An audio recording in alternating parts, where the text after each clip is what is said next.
Hello and welcome to Securing Justice, a housing insecurity podcast series brought to you by the California Center for Ethics and Policy in the College of Letters, Arts, and Social Sciences at Cal Poly Pomona, generously supported by a grant from Cal Humanities.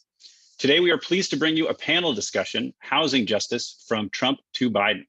But first, I'd like to encourage you to visit our website, which is in our chat window right now, and you can sign up for our mailing list to stay up to date about all future events.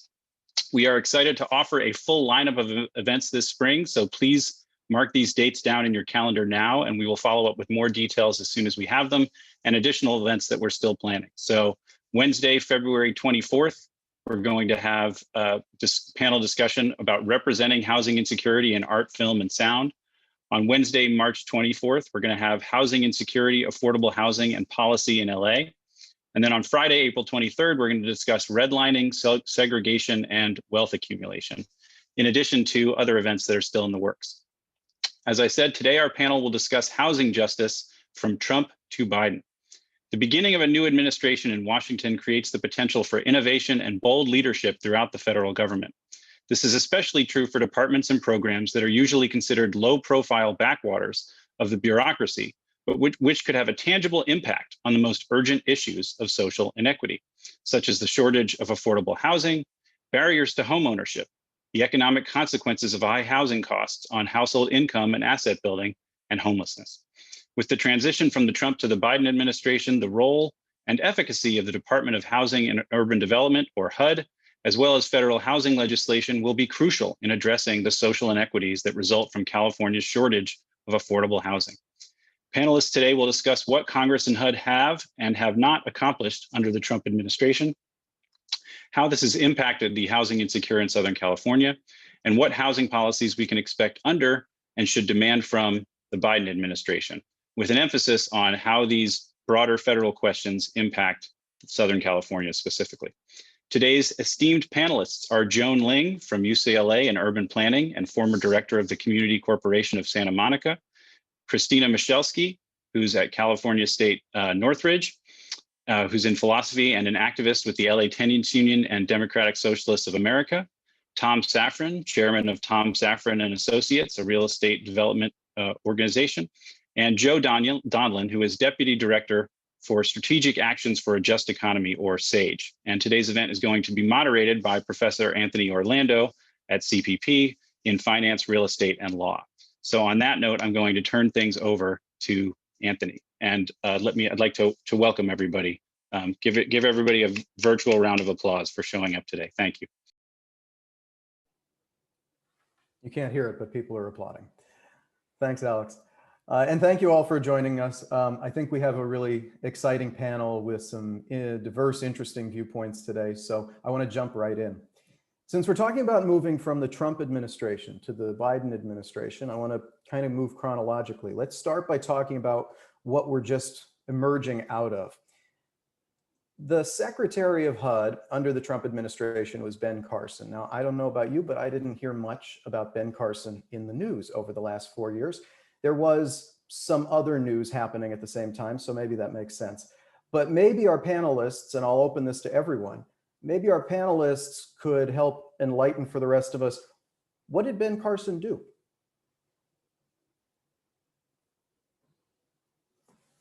Tom, feel free to jump in.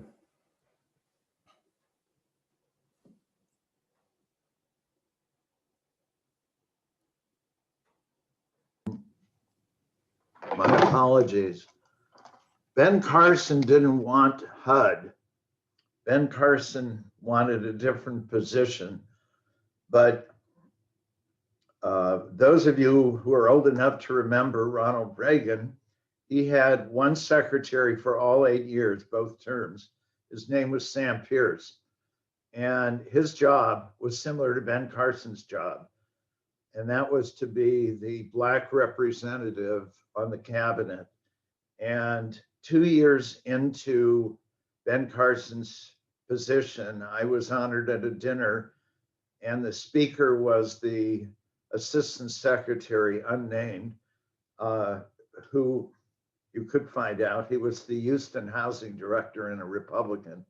And he indicated that the White House had several people in his office, and the secretary had 3, if I remember this right, and their job was to make sure that they didn't do anything. And the one thing that they did at HUD in 4 years, and the goal throughout the administration was to undo Obama policies. And the only policy that I noticed that they undid at HUD was the fair housing policy. And Biden's going to reassert that one, I'm assuming, of Obama. But there was no desire on their part whatsoever to do anything at HUD in their programs. And that was started, that never existed before. That started under Reagan. And that's my observation. That's helpful. The affirmatively furthering fair housing rule, I was wondering, maybe Joe, if you could illuminate for us a little bit about what that rule is and why it was so controversial. So affirmatively, if you can say it, affirmatively furthering fair housing, AFFH, is a part of an implementation structure for the Fair Housing Act. And in, I think it was 2015, the Obama administration had created a rule to more proactively implement and enforce the Fair Housing Act. And basically it required local jurisdictions that were receiving federal dollars and other federal agencies to uphold the main objectives, which is to reduce housing discrimination and racial segregation. And basically, like here in Los Angeles and in other communities, they put together AFFH plans that looked at existing policies, existing kind of dynamics in communities and neighborhoods, and put together a plan to ensure that fair housing was achieved. And last year, the Trump administration rescinded that rule, with a lot of Twitter flair added to it. A lot of kind of racist language came out. Trump's tweet, I think I have it here, to quote. He said that, let me pull it up here. He said, "I'm happy to inform all of the people living in their suburban lifestyle dream that you will no longer be bothered or financially hurt by having low-income housing built in your neighborhood. Your housing prices will go up based on the market and crime will go down. I have rescinded the Obama-Biden AFFH rule. Enjoy." And that's, appealing to kind of these racist notions that have been around for a very long time, associated with low-income housing, affordable housing, public housing, some coded language, sometimes not so coded language. I think a lot of folks have worried what that would mean, but many cities, including LA, continue to practice and implement that rule even after it was rescinded. Joan, as the urban planning expert on the panel, I know you know a lot about the history of Los Angeles and cities like Los Angeles and these types of segregation. I was wondering if you could just give us a little basic understanding of how bad segregation is and the effects that it has on the community throughout Los Angeles, and why fair housing matters.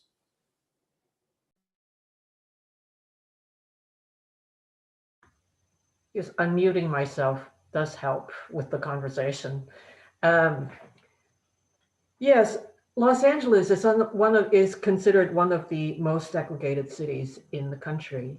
And as you know, that in resource-rich areas, there are more jobs, better schools, and better amenities to support families and children.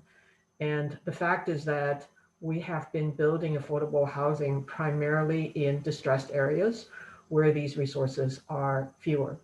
And there's been quite a bit of scholarship looking at opportunities in where people, and HUD actually about 10, 20 years ago experimented with a program called Moving to Opportunities. And one of my colleagues, Michael Lenz, looked at whether and how families' quality of life can improve and opportunities could improve by moving to places that are economically better off. And the results are mixed. It's not just about moving to the right place or better place. It also has to do with how people are integrated into the community. But the bottom line is that living in resource areas are important. And in California, the state legislature understands that, and there has been attempt over the last few years to pass state legislation that would encourage more density in resource areas. Didn't pass. And encourage more accessory dwelling units in single family areas. And in fact, the trend is to get rid of single family zoning so that we can eliminate one of the sources of exclusionary housing. Christina, what has it been like from your perspective, do you think, for activists working over the last 4 years in an environment like this? Has it made a difference for people on the ground to have a federal administration that was hostile to trying to address these kinds of issues? Well, before I answer that, I actually want to mention two more things that Ben Carson did, which were Please. of note. One was the Trump administration attempt to eliminate HUD eligibility for mixed status families. So that would be a family where you have an immigrant and a non-immigrant who is eligible for the funding. So they didn't want, even if the immigrant member was not themselves receiving the subsidy, but was just a member of a family in which they were receiving a subsidy, they wanted to take that away. I don't actually know if Biden said anything publicly about that yet, so I'm not sure what's going to happen, but I assume that he's not going to support that. The other thing that was kind of curious, I don't think it resulted in any action on HUD's part under Ben Carson, but he did publicly declare himself a friend of the YIMBY movement, which stands for Yes in My Backyard. And I think that was somewhat surprising to everyone. So that's what was going on with HUD, but I mostly agree with Tom's point that he didn't want it, and so you saw HUD mostly not doing things. I think from the perspective on the ground, local policy has a much bigger effect on people day to day.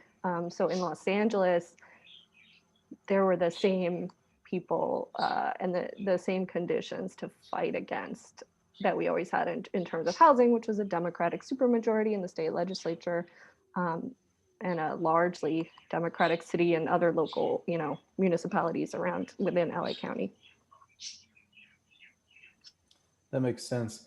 Now, in the lead up to this pandemic, we had increasingly unaffordable housing, increasing housing insecurity problems. And I want to talk a little bit about that as the setting into which the pandemic entered and now the Biden administration. Joan, could you start us off by talking a little bit, since you already talked a little bit about density and zoning, could you talk a little bit about why we have such a housing affordability crisis in Los Angeles and how bad it is? Well, there are a few fundamental trends that have created the affordability crisis we have now. And I want to start by giving you an idea of how large is the crisis. So in 2016, McKinsey, a consulting firm, did a report for the California legislature, and it concluded by saying that there is a $50 billion affordability gap per year, 50 billion with a B, every year. In other words, the amount of housing costs that people are burdened with is about $50 billion a year. It has only gone up since. And I'm going to share screen with you one slide about, what does it mean on a human level. So if you look at on the right-hand side, the number of California's extremely low-income households that are severely burdened, basically 80% of extremely low-income households is severely burdened. That means they pay over 50% of their gross income in rent, and 90% is rent cost burden, housing cost burden, meaning they pay more than 30% um, of their gross income in rent. For very low income, slightly ever better, but still totally unacceptable. That's the human cost that we're facing. We are short about 1.3 million units of affordable housing. So how did we get there?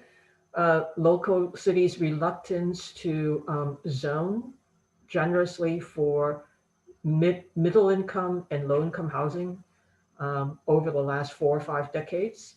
The bifurcation of income and rents, income being static after the peace dividend. Remember when Soviet Union went away? So did all the engineering jobs in California. Bifurcation of static income and growing housing cost. Those have created our increasing affordability crisis. When I first came to Los Angeles in 1978, there wasn't much of a crisis or affordability issue. There was some, but manageable. By the 80s, we was already starting to talk about affordability crisis. And we've been talking about it for the last 40 years, and it's just gotten much worse. So those are the trends that we have to live with, and the Gordian knot that we have to untie if we want to solve this problem. Yeah. Joe, I want to try to put a human face on some of the numbers that Joan's talking about. You work with some of these tenants, and when I see that 79% of the extremely low income households are so cost burdened, how do they deal with that? What do they have to cut back on? What are their survival strategies? Yeah, it really is a matter of survival. We work with tenants in South Central Los Angeles, largely Black and Latinx, large immigrant population, and it's certainly not a new experience to experience housing insecurity, eviction. Many of our members and folks that we work with in South LA have experienced serial displacement, meaning they've been displaced from one place to the next and often eventually into homelessness or houselessness. And to prevent that, they have to make, dire choices often. We have a member who spoke about having to make the choice between keeping her job and being able to take care of her son who has a medical illness because they got displaced so far away from her job that all of her time was spent, traveling to get back to her job. The simple choices of, can I pay rent or buy food for my family? And the great instability that comes with being evicted or being displaced is, tremendous trauma that can affect family members, of course, children being torn away from their friends and their schools, to older adults, and especially folks with differing abilities, disabilities. This is not a new situation we're in. On an annual basis, anywhere from 2 to 3 million folks each year, end up in a formal eviction process, and that says nothing about informal evictions and informal displacement that could be multiples of that number. Certainly with COVID now, you know, those numbers are much bigger. But to your question, families face unbelievable decisions in terms of how to deal with this. And, you know, I think in this current moment, you see how dire it is because tenants are in the streets amidst a pandemic around the country and locally, shutting down courthouses where evictions are still being filed despite, you know, many measures to slow evictions. It is literally a matter of life and death. Christina, I want to come back to you and talk for a moment about why we should invest so much time and effort trying to solve this problem. What are the perspectives that different people have on a social justice issue like this? Why do you think it's such an important issue to help these families? And why do you find so much pushback from so many Americans? Well, one thing that's interesting is I think there's a narrative that's taken hold that housing is very complicated, that regular people can't figure it out or something like that. So Joan even described it as a Gordian knot. So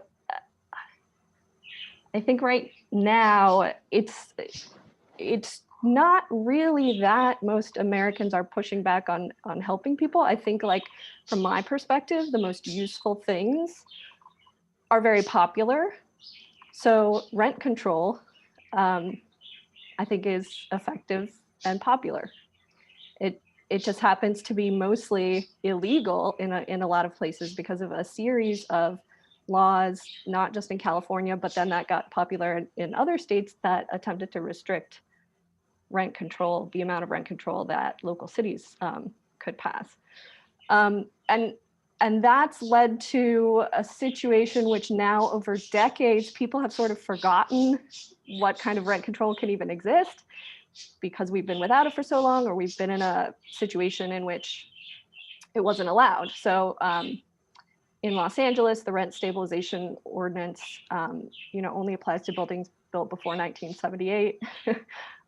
Now there's a statewide rent cap in California that would apply to buildings built before 1995, but that only forbids increases of 5% or more per year. But an increase of 5% is absolutely out of, out of the ability of many people to pay. If many people got a 5% or even a 3%, which is what Los Angeles allows on rent control buildings, that causes them to basically be displaced because incomes are not rising at the same level. And from what we know, I think it, as with polls, it always depends on how you answer the question. But from what we know, I think rent control is actually very popular. People just have this worry that it doesn't exist or that it doesn't work because it's only going to apply to certain properties and it's going to squeeze other people out. But I think it's actually, if we looked at it as something that could be applied universally, right, and was not something that we applied only to some buildings that then led to competition for other places, right? It's one of those policies that works so much better the more broadly it's applied. It's just that right now it is very difficult politically to achieve that, because I think throughout the 90s there were a lot of successful restrictions of rent control. And so in California, we still don't have the ability for a city cannot pass stronger rent control if they wanted to, because of the Costa-Hawkins law. So that from my perspective, I think that's sort of one of the biggest barriers. And I think back, in the 70s, people were actually talking about federal level rent control. From my perspective, that's sort of an idea that we should bring back because I think it would be incredibly popular. Interesting.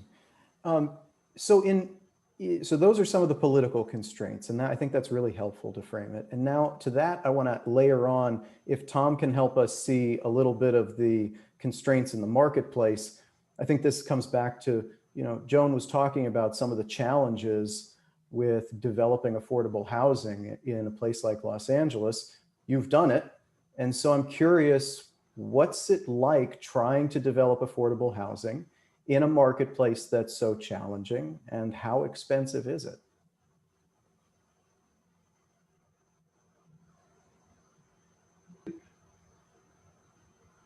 I have a bunch to say. Well, first of all, the real estate property owners absolutely don't want rent control, and the lobby against it. It was on the ballot again. It's been on the ballot twice in the last 2 years, and the lobby against doing it was tremendous. And people don't want you to get in their way of running their business. Go back to 1968. The Kerner Commission report said everyone, a federal commission that LBJ, Lyndon Johnson, put together, said every American is entitled to a decent, safe, and sanitary home. I started my career in '69 working for HUD in Chicago, then transferred here in '70, left in '74, and started my own business, mostly developing affordable housing, occasionally market rate. George Romney was the secretary of HUD for the first term of Nixon. Mitt Romney's father, and he was a liberal Republican. And he was incensed by the riots after Martin Luther King's death, and he was determined to enforce fair housing. And all the things you've talked about in terms of putting housing everywhere, not just in the inner city, impacted low-income areas. And Nixon didn't reappoint him to the second term. But he was my favorite secretary of HUD, and my second favorite was Carla Hills, appointed by Ford. Everything changed when Reagan became president. There is no commitment to give Americans a decent, safe, and sanitary house. So you got to start with that. Just like we don't have it for medical care, there is a majority, apparently. Biden got elected. But for housing, that doesn't exist. And if it doesn't exist, then there isn't a will of enough voters throughout the country, and even in California, to guarantee and give that right. But there is a change. When I moved here in '70, the LA City Council had 5 out of 15 members who were supportive of housing. When Bradley became for 20 years the mayor, there would be 6, 7, 8. He would get it, 8, 9 votes out of 15. The Board of Supervisors, when I moved here, had 5 men on it. And there were 4 Republicans and 1 Democrat, Kenny Hahn, Janet Hahn, and Jimmy Hahn's father.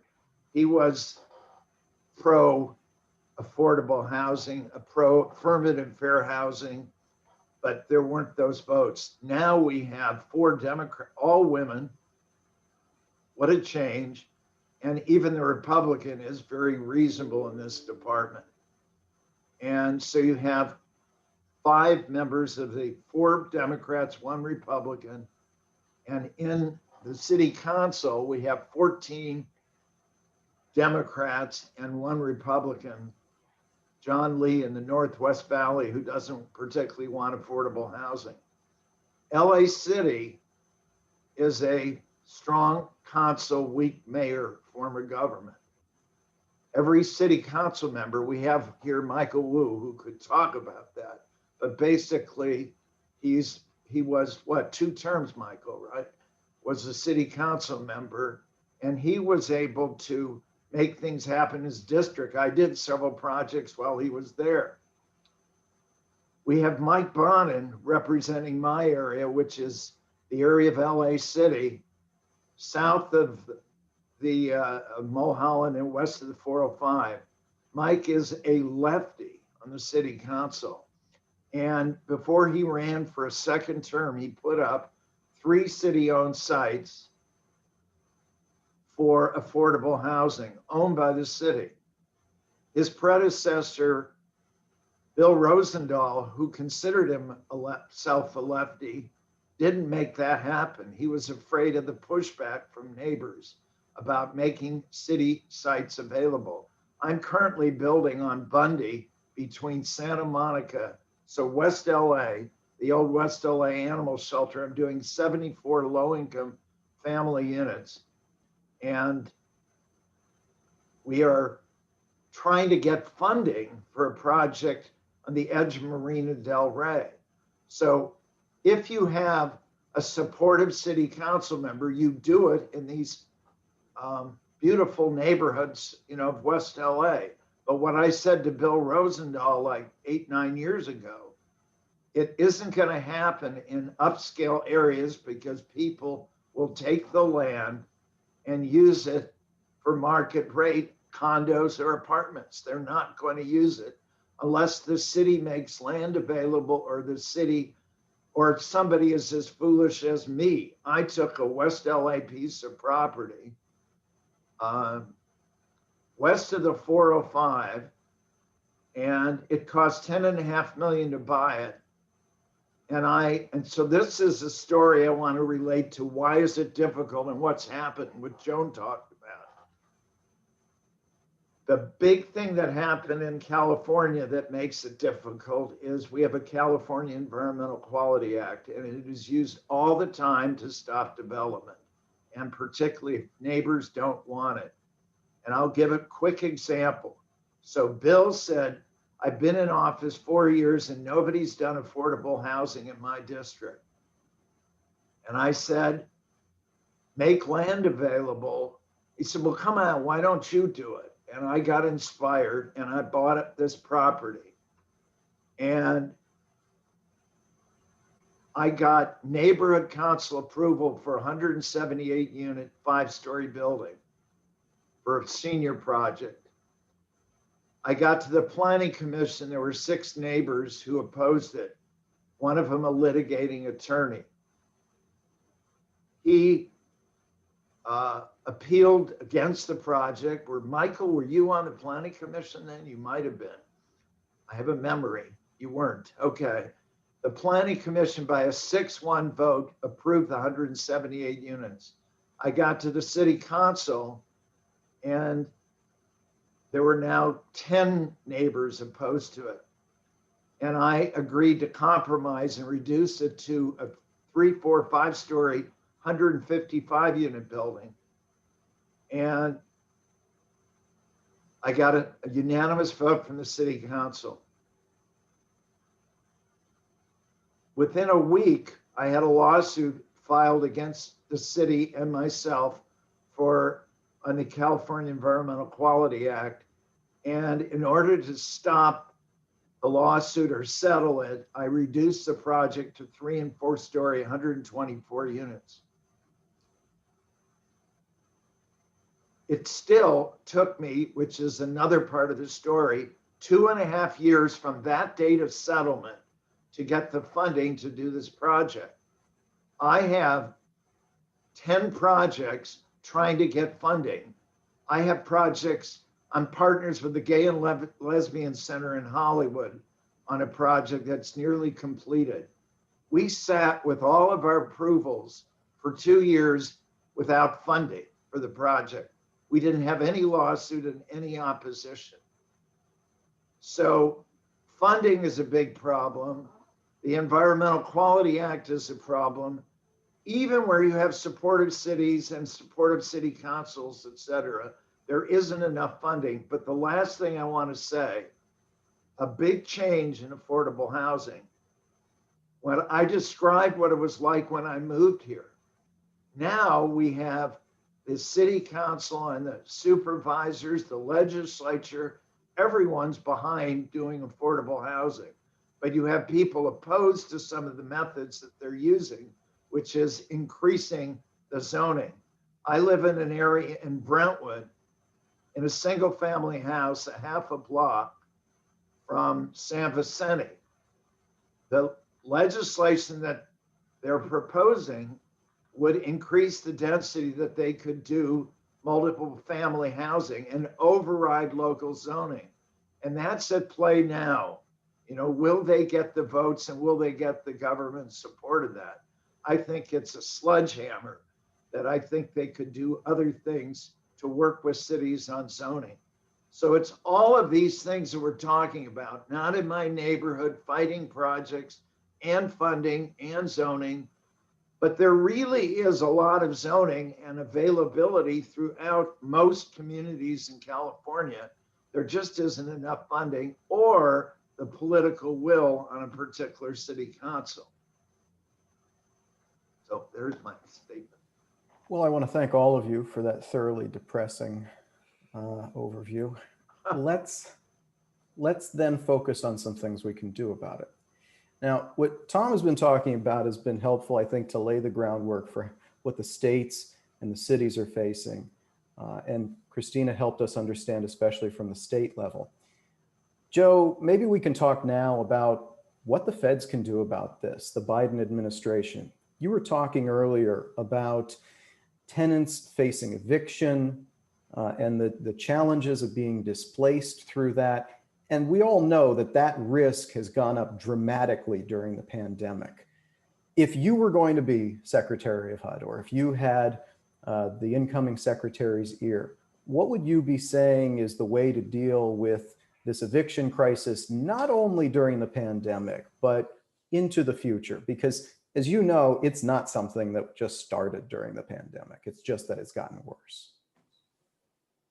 Exactly. We've long had an eviction crisis and housing insecurity crisis. And so there's much that needs to be done, whether we're in a pandemic or not. In this time, as we're going through the pandemic, the eviction numbers have skyrocketed, or those at risk of eviction, even with the CDC order in place, which is not a true moratorium or ban on evictions, and many local eviction protections during this time are not real bans. We had a real ban this past spring and summer when the Judicial Council of California had put in their Rule 1 that stopped eviction filings for a time. And we saw the dramatic impact that had. What we need to see at the federal level is dramatic investment, dramatic rule changes. And, Christina mentioned federal rent control being crucial. I would add to the list the need to codify a right to counsel for all tenants facing an eviction. I think, we have local campaigns and even statewide campaigns across the country, including in LA. San Francisco passed that via the ballot. New York was the first to codify it. But when you have a right to counsel, you're bringing some balance to a very imbalanced process. 90% of tenants face an eviction without an attorney, whereas 90% of landlords have an attorney. And the deterrent effect that has in places where a right to counsel is dramatic, and it demonstrates how often many eviction filings are meritless, they're baseless, but landlords know they can get away with them because there's few resources or awareness about how to exercise any rights that may exist. At this time during COVID, 30 to 40 million people are at risk of eviction because of loss of income or other economic impacts due to COVID. And we're seeing finally some significant rental assistance that's coming from the feds. What many have called for, and both at the local and federal level, is rent forgiveness and mortgage payment forgiveness, and also targeting small landlords and affordable housing providers with assistance. We know that there's a lot of corporate landlords that don't need any particular help. They've perhaps gotten PPP loans and other resources and can weather these kinds of storms. But we know the burden is really set upon tenants and renters, and we need the relief to get to them as soon as possible because we are in a pandemic and this is a public health emergency. We've seen rental assistance programs be really challenged with low participation rates by landlords who would prefer not to take the money. and, follow their eviction process because they see profits on the other side of that. And we, just had a bill passed yesterday in the state legislature, SB 91, that does not require landlords to participate. The federal dollars do not come close to meeting the need that's out there. In LA alone, we're estimating between, around $300 and $600 million of unpaid rent. And the portion that the city of LA or the county of LA will receive will not come close to addressing that. And so what we're proposing within the Healthy LA Coalition and other coalitions is to take regulatory action to cancel the rent or forgive the rent, and then put those federal dollars to the small landlords, to the affordable housing providers and others that are at greatest risk, because we also want to prevent corporate consolidation of our neighborhoods. And so there's a lot that needs to happen at the federal level that could be federal action. It can also happen at the local level. Thank you. That was helpful. I think one of the great fears, if we don't take actions like this, is that a crisis that already existed, which is the crisis of homelessness, will only grow worse. And I think we're already seeing that it is, even though we don't have this year's point in time count. And so I was wondering if, Christina, you could talk a little bit about what you see as solutions for that crisis, both what we can do locally and what the Biden administration can do with the right funding. Is it possible to solve the homelessness crisis? I absolutely think it is. I think the step of the Biden administration saying that they will fully fund basically Project Roomkey-like efforts if the cities pay hotels to house people who need housing rapidly, I think that's an amazing step. But one problem with our earlier attempt at Project Roomkey was simply that hotels declined to participate. So they were offered, we'll pay you to put people in your rooms, and they said, no, thanks. And Joe mentioned landlords doing the same thing. And that's a crisis that I've heard about from so many different people who won the lottery. I mean, it was a lottery that we had a while ago, just in the city of LA. For rental assistance, and people got so excited they won the lottery. They presented to their landlord, here you go. The landlord said, I don't want it.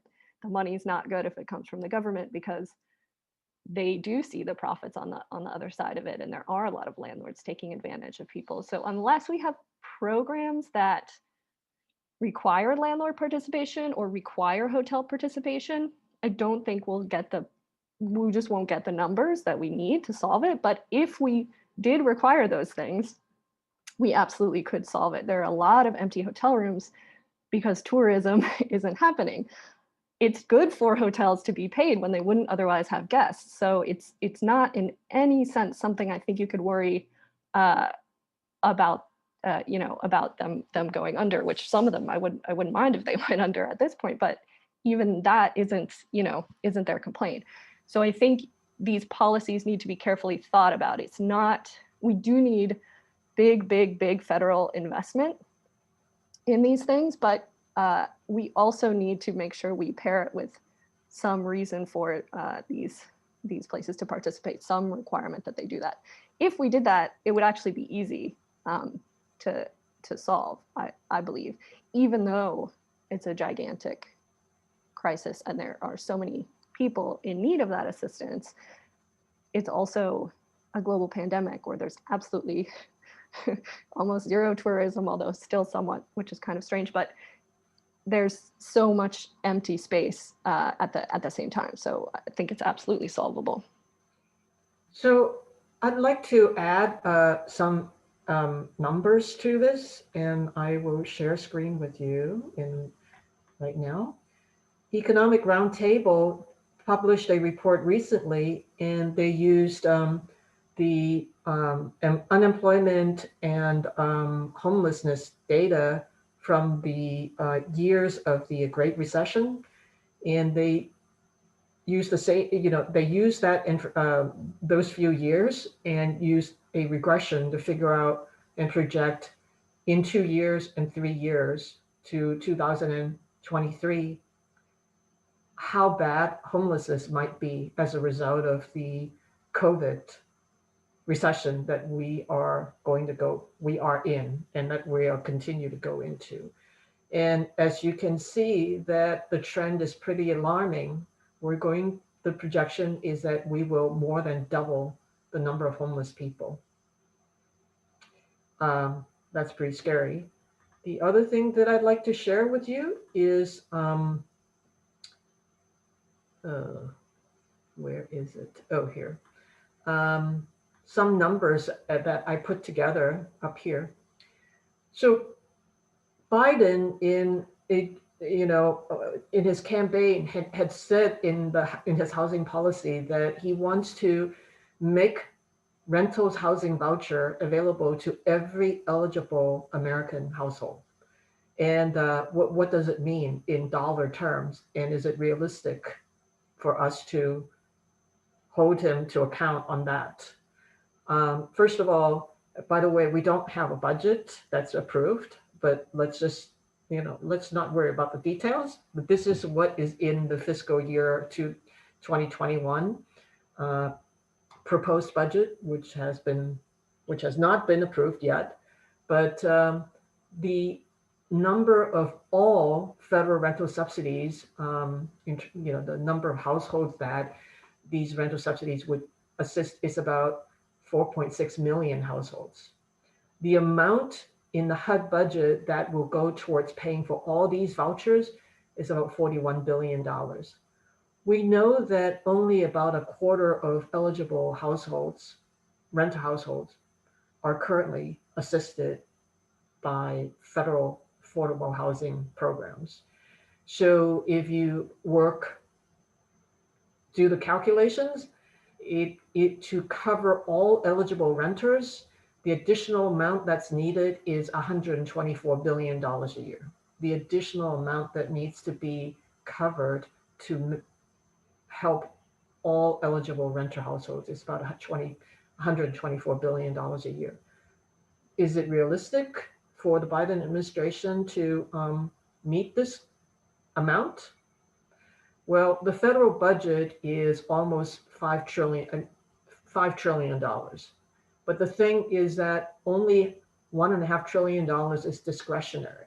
The rest are like entitlement programs and national debt interest payment that, that's off limits to housing vouchers programs. Of that $4.8 trillion budget, $1 trillion is in deficit spending. So we only have $3.8 trillion of revenues but this is the number to look at, about $1.5 trillion of discretionary spending. Against this backdrop, that means that roughly we would need to spend about 10% of the discretionary budget to make vouchers, rental vouchers, rental assistance available to all eligible households. So the question I would have is, financially, is it doable or not doable? That's a matter of political will. If we want to do it, I think that we can.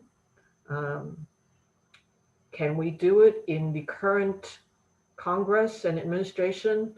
Your guess is as good as mine. And I believe that if we do provide rental assistance to everybody who is eligible, that goes a long way to addressing our homeless crisis. It doesn't address our affordability crisis completely, but I believe that it will address in substantial terms our homeless crisis. Why does it not address our affordability crisis completely? It's because rental vouchers are really only work in markets, housing markets that are reasonably balanced. In California, where we are living in a very supply constrained market, just because you have a voucher, just because you're able to pay rent at the 40th percentile of rental markets payment. That's how HUD sets the rental assistance. Just because you're able to pay that doesn't mean that there are landlords and units available, and landlords interested in, renting a unit to you. To follow up on that, can you talk a little bit about any subsidies or programs that are out there that the government does have to help increase supply? Since you've addressed it from the renter's perspective, what about from that construction and rehab perspective? So on the supply side, the primary funding for housing production is the federal low-income housing tax credit program. I believe that Tom uses a lot of that in his projects. But the challenge is that in California, between federal and state low-income housing tax credits, about less than 20,000 affordable units are produced. And as you might remember, I showed you a chart that said that we need 1.3 million affordable housing units in order to address our affordability crisis, our supply constraints for low-income housing. So, let's just round up and be generous, 20,000 units a year production, and again, 1.3 million units that we need. You do the math and figure out how many years it would take for us to get there. So, the amount of money available realistically is just not able to meet the demand. And, let me correct myself. It's not the demand, it's the need. Housing to me in the end is not a market commodity. It's a essential human need. And we need to look at it that way.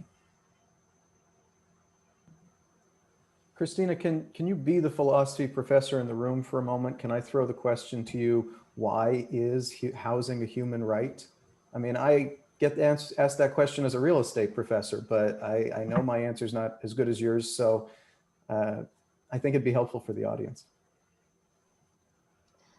Yeah, I think conceptually we can actually approach it from different positions. I do believe if you like the framework of human rights, then housing has to be one of them. It has as big a claim to being a human right as anything else, if not bigger, because you can't do other things without some sort of shelter. You literally, LA is pouring the last couple days. We have people dying from hypothermia in one of the most temperate climates, simply because they don't have a place to live. So if anything is a human right in terms of a material need, housing has a claim to be one of those things.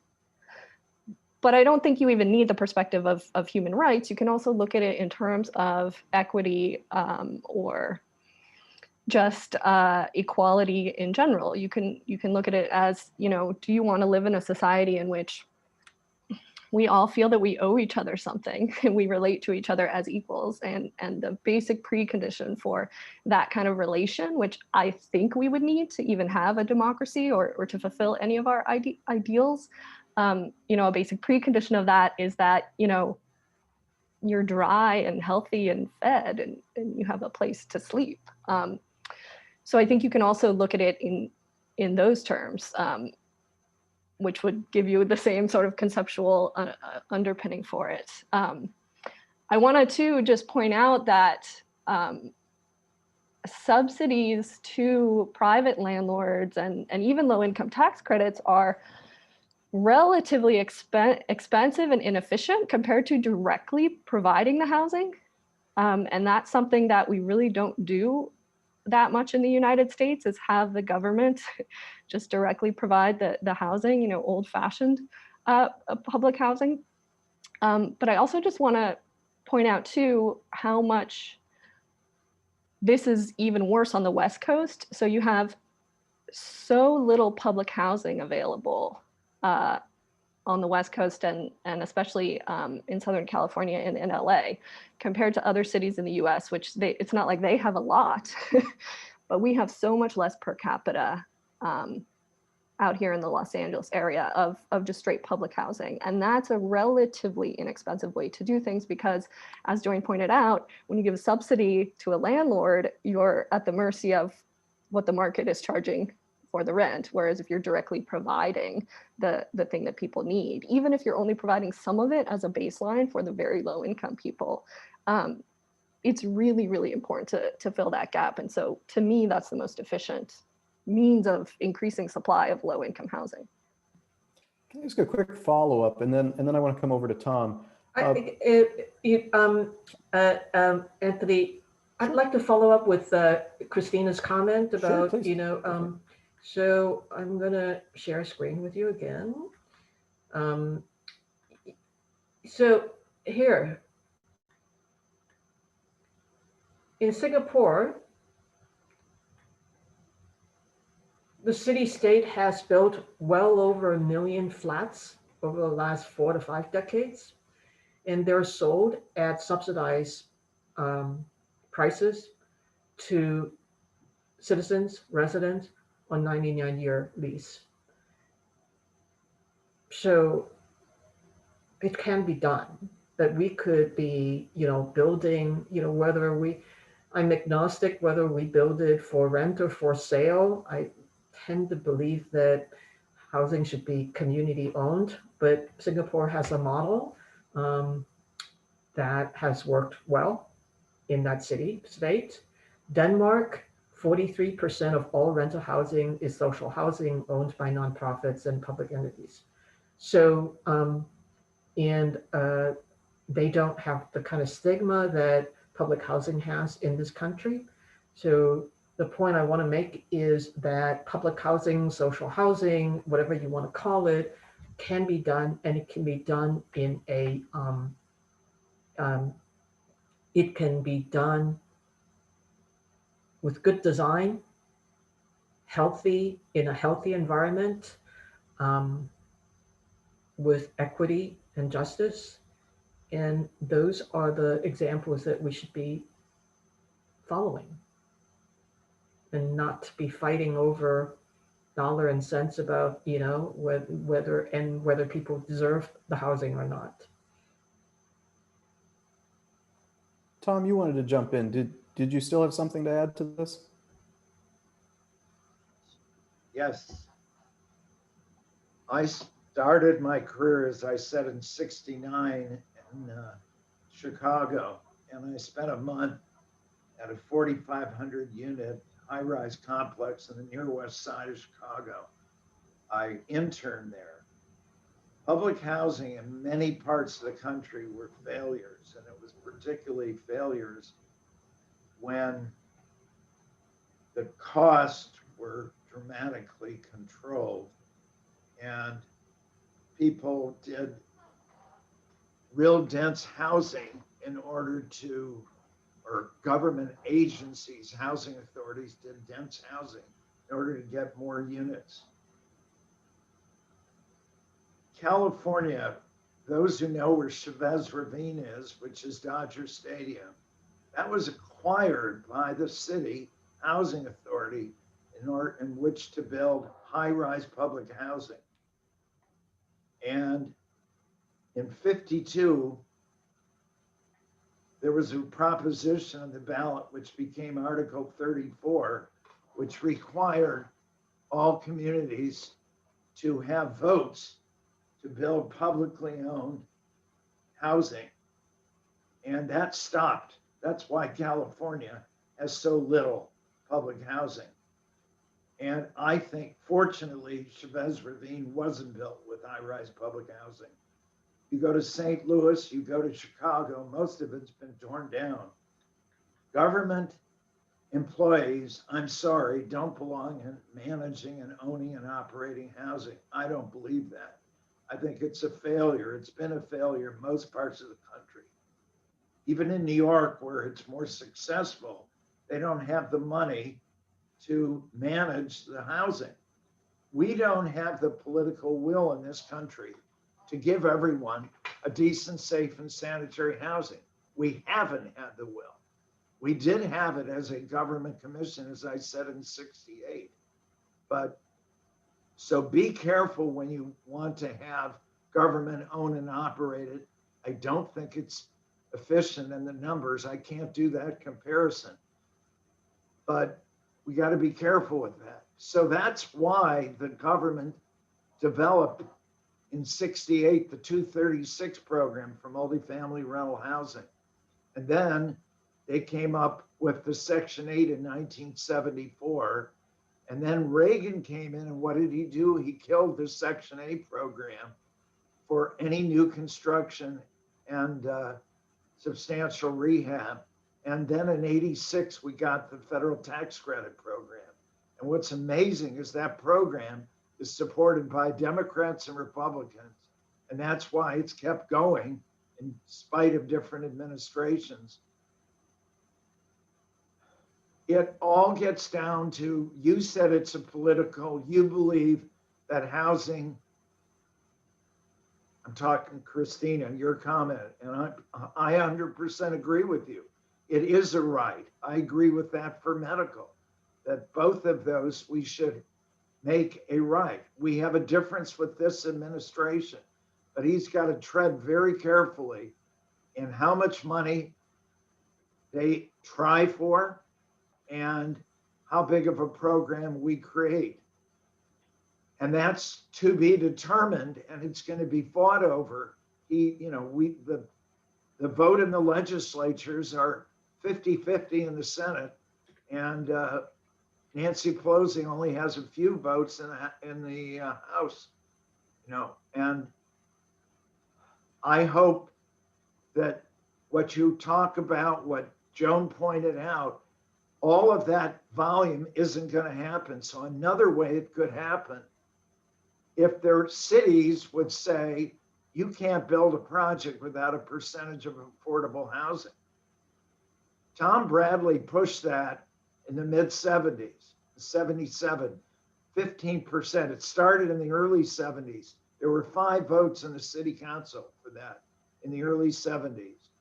There were 7 votes, and Tom Bradley, it needed 8 to require it, but never got more than that. And that is a way, if that was a policy that we said every building built has to put in a percentage of affordable housing, that's a way to do it. It would reduce the value of the land, but it would be an equal playing field. I don't see that happening. I see cities fighting that. It would only happen if the state of California passed that, and they are tempting those things, but it's going to be very, very challenging. Those are some really important challenges that I think housing policies faced historically. And so I want to use that as a launching point to talk about how we can do it better. I do also want to point out to the audience, if you want to ask a question, please feel free to type it in the chat. We've got about 20 minutes left. I'm going to keep an eye on the chat. If I can work your question in, I'd really love to hear what's on all of your minds. Joe, I was wondering if you could talk a little bit about the historic challenges that Tom raised with public housing and how we might be able to do it better in the future. Is it always the case that you think if we built public housing, it would turn into that kind of a problem? Or is there a better way to build it and maintain it sustainably?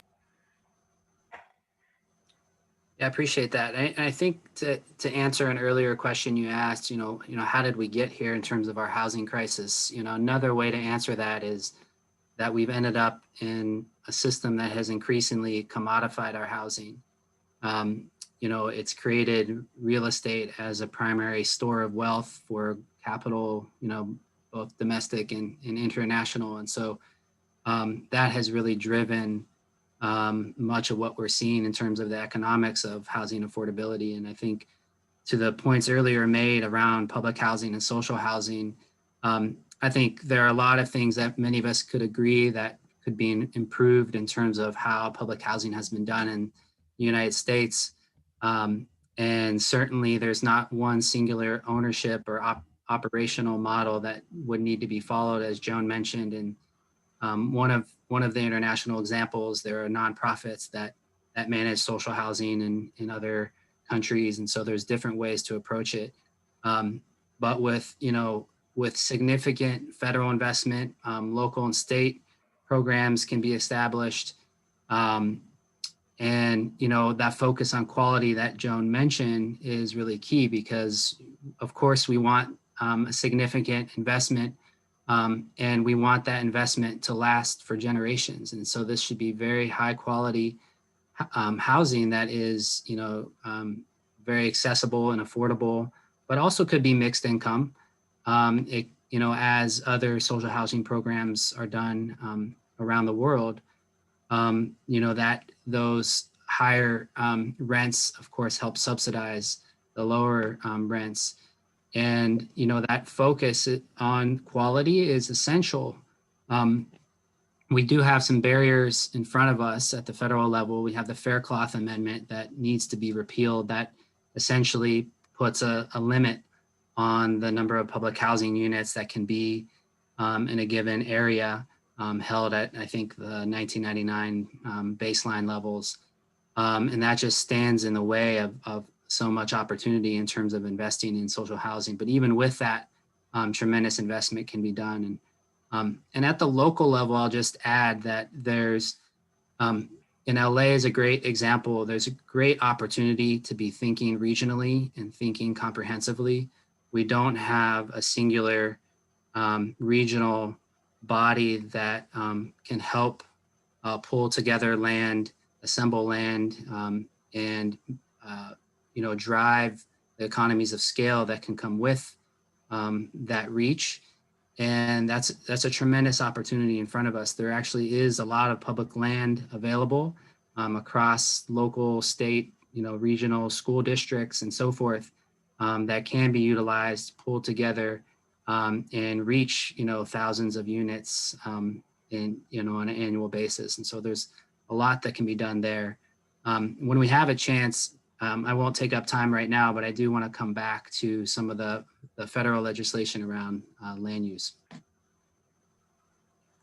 Well, that's a good point. Let's talk a little bit about what the federal possibilities are then, because in the chat here, Jasmine asked a good question, which is, why is it that other countries like Singapore have been able to make progress in areas like social housing, but we haven't? And Joan pointed out we have a much more free market ideology here. And so first I wanted to ask Joan, are you optimistic for the Biden administration changing that ideological bent and being able to actually make change? Are you hopeful for Representative Marcia Fudge, who is going to be the incoming Secretary of HUD, the Congresswoman from Ohio?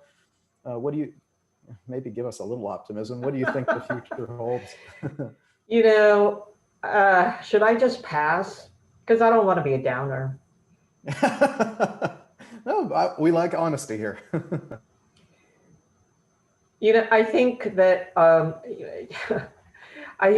we have much more dire things to deal with, like suppressing white supremacy, promoting social justice and racial justice, and housing is part of it. But you saw some of the dollar amounts, you saw some of the numbers that I posted just now. It's really, really daunting. But you guys are all young people here, and I'm just turning it over to you. Solve the problem, please. I'm counting on you. Well, let's think then about what we can do about it. Christina, you've been involved in activism before. Do you have any thoughts about how we can push the Biden administration in a positive direction towards some of the reforms that we're talking about? Well, to some extent, I have to be a little bit of a downer on that, because it's going to take a long time and it's going to take a lot of hard work on our part. But I do think that there is absolutely something we can do, which I hope people young and old are interested in, which is join with each other in an organization, talk to each other, formulate collective demands, formulate collective strategies. I mean, there's no shortcut to that kind of political organizing, right? I'm a member of a tenants union, which takes its model from the idea that in workplace organizing, the workers don't have a lot of power as individuals, but if they were in a union, they could negotiate with the boss who has more power with them, and negotiating as a group would help them secure their interests, right? Tenants unions have the same ideas, although they're not sort of as familiar to people or formalized in national labor relations law or anything like that, but you can form associations with your neighbors. It's pretty easy to do if you live in a multifamily apartment building and you have the same landlord, but even if you don't, you can form groups with your neighbors, and then you can join larger tenants unions, which tend to be at the city level, connecting tenants all over. That kind of collective action has to happen. People in the Biden administration don't really have a large incentive to put these billions and trillions of dollars, given how many other things they have to do, and as Tom was pointing out, how much resistance they'll have in Congress. So there needs to be a very large push from the public. It's not about, we'll never figure out the perfect thing to do, like there's some secret thing we could do that would make them go along with us. It's actually very simple. It's about forcing their hand with your leverage of, we are more than you, we are voters, we have powers of the public, we can do things as a group to show what we want. But that's hard, and it's really hard to build, and it takes years and years and maybe even generations to do that kind of work. But it's definitely something you can and should be doing right now, which is join a political organization. If you're a tenant, join a tenants organization. If you are homeless, join an organization for people that are homeless. All of these things exist, and the best way for the public to make an impact politically is as collective and not as individuals. Well, with you talking about long-term change, it makes me want a history lesson. And I've found over the last hour that when I want a good history lesson, Tom remembers everything that has happened to housing policy since at least the 60s, that we've been getting some great ones. So Tom, I'm looking to you for a little optimism here. What are the ingredients that you've seen for when you've observed a positive change in this field? And do we see any of those ingredients happening right now? Thank you. And yes, first of all, I'll do the little, I'm a little weary of our new HUD secretary. She wanted to be Secretary of Agriculture. And she was mayor of a town. I just did a little checking on her. So it's to be seen, but we have an administration committed. So she isn't going to be idle like under Reagan and under Trump. So I think she will be capable of doing some good things, and they've appointed a few people to support her, an assistant secretary, who I think will be good. A big change. We have a Democratic administration, but precarious. You know, they're going to be very careful because they have elections in 2 years and could lose control of Congress. But the state of California, I did a project in Calabasas, and just to give it positive, the city manager and the city council, the director of community development, said to me, and if you don't know where Calabasas is, it's in the west end of the San Fernando, it's just past the San Fernando Valley, the west end of LA County. It's as wealthy as Beverly Hills. And I approached, about 10 years ago, I found an acre of land, and I proposed a 4-story building, 100 units of senior housing. And this director of the 2 staff members said, "Why would you want to do this in our community? We don't have any poor people living here." And I said, exactly. But bottom line, they didn't support it, but I worked the city council and we got the support. And unfortunately, we only got 2 votes for a 4-story building, but we got 4 out of 5 for a 3-story 75-unit building. In order to finance this project, the land cost $3 million. I got $1 million of the city's affordable housing trust fund. They had $2 million in their coffers. They still haven't spent the other $1 million. I then went to the County of Los Angeles and got community development, $2.5 million community development block grant money. I then went to the state and got $3.5 million from Proposition 1C. There were propositions in the ballot 10 plus years ago that helped pay for affordable housing. I then got federal tax credit. I got an equity investment who bought the credits from Chase. I got $1 million from the Federal Home Loan Bank. It's mind-numbing doing that. I used to think it was pretty difficult working for HUD. And then I used to say the only thing worse than working at HUD is working with HUD. And because at HUD, I had control of things, and working with them, I had to, beg and plead. But back then, under Section 8, for example, HUD handled everything. They provided the financing, they provided the subsidy funds, they backed into the rent. I had one attorney at a closing. Now, can you imagine how many attorneys I have? Because every one of those funding sources sends an attorney. I've had 8 and 10 attorneys doing a closing.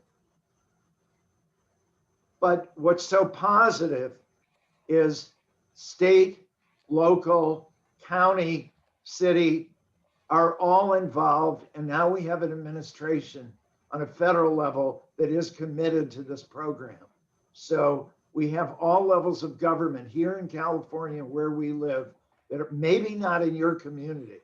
Pomona, I know, is good, but each community, it's up to them unless the state intercedes. And I wanted to say one point in Calabasas, in order to get those 4 votes for a 3-story building, the city attorney reminded the council that he could sue, our firm could sue the city because the state had a law in place that each city had to do its fair share of housing, affordable housing. And the city had never allowed it. So all of those things are positive possibilities out there. But what needs to happen is we need to change a lot of independents and Republican minds to make housing a right and a necessity.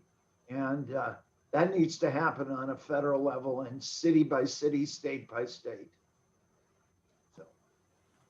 All right, Joe, I'm going to throw one more question to you. So Tom gave me a little bit of optimism about city and state and federal working together.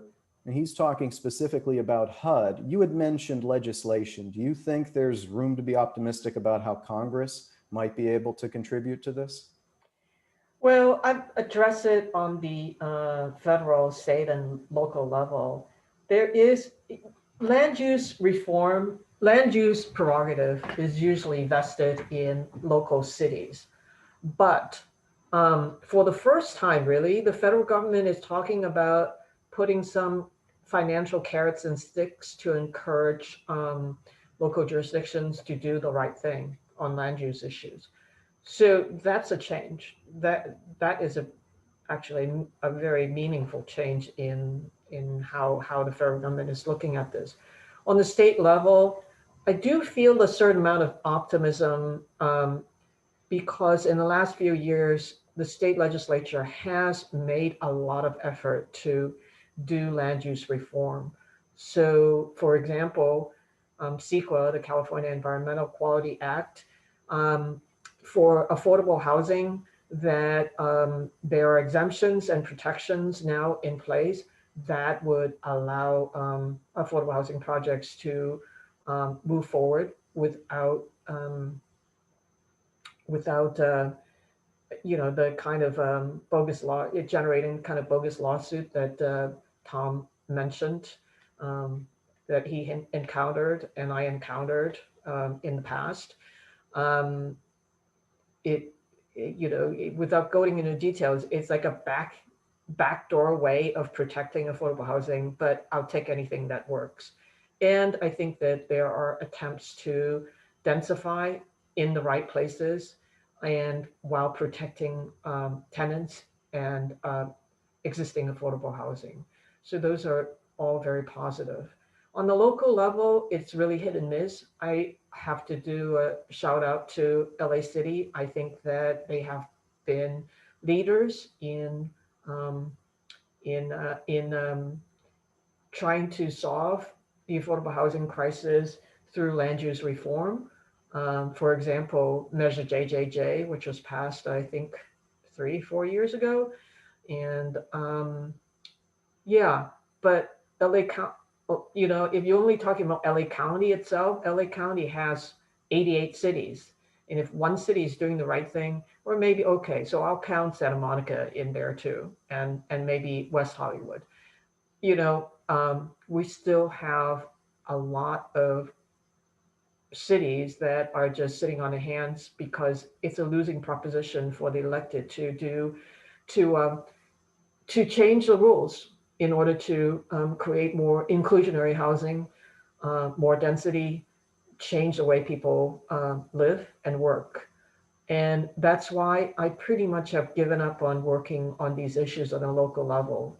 I don't have enough time or energy to do that. Most of my work now, policy work, is on the state level because, you change a state, you are meaningfully changing a large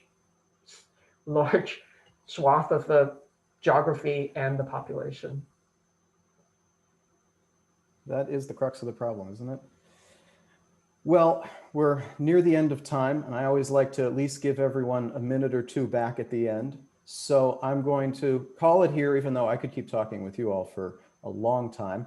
I want to thank our guests so much. Tom, Joe, Joan, Christina.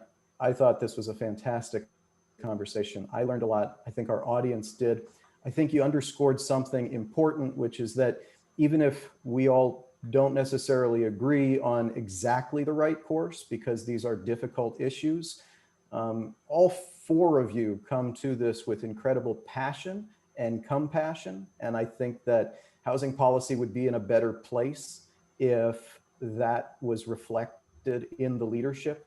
And I hope that the Biden administration and the leadership of HUD has people like the four of you in charge for the next 4 or more years. Thank you, everyone. Thank you to CCEP and Cal Poly for hosting this. Please look forward to our future events. Take care.